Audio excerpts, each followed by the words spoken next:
Hello and welcome back to Newsmin. It's the 21st of August 2013. My name's Lumin and right now it's time for a quick general gaming news update. In this episode, we're having a look at all the interesting and exciting information revealed at Gamescom about Diablo 3 Reaper of Souls. So let's get right to it. Today's a big day for Diablo fans. At their Gamescom press conference, Blizzard announced the Reaper of Souls expansion pack for Diablo 3, showed us the introduction cinematic and even some gameplay. Diablo 3 game director Josh Mosquera took the stage to tell those attending, as there was sadly no live stream, all about the new class which is called the Crusader, the new act the expansion takes place in which seems to be Westmarch, new enemies we're set to face off against, a higher level cap of 70, improved in-game options and features, and, as expected, a whole lot more loot. First things first, the cinematic. I have only one thing to say about this: watch it. But seriously, this is some of Blizzard's best and probably darkest work to date. It has that classic Diablo feel that many thought was missing from Diablo 3 in the first place.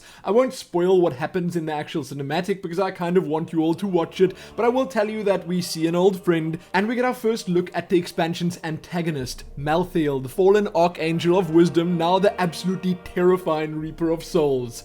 Watch it.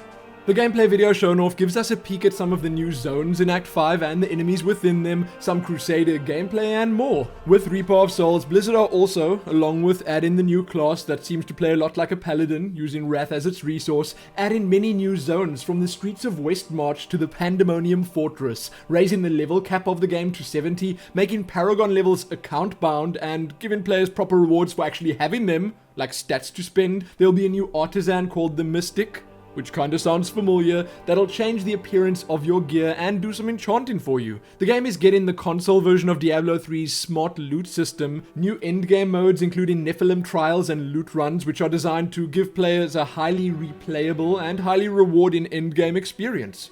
And much more. But still, no PvP.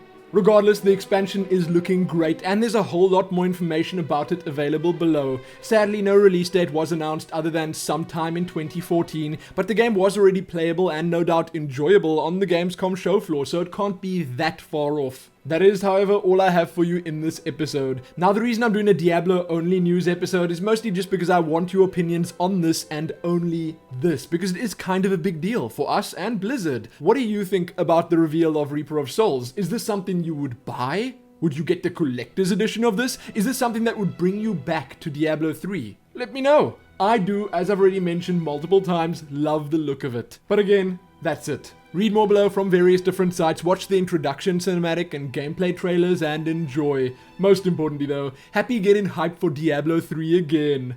Happy that.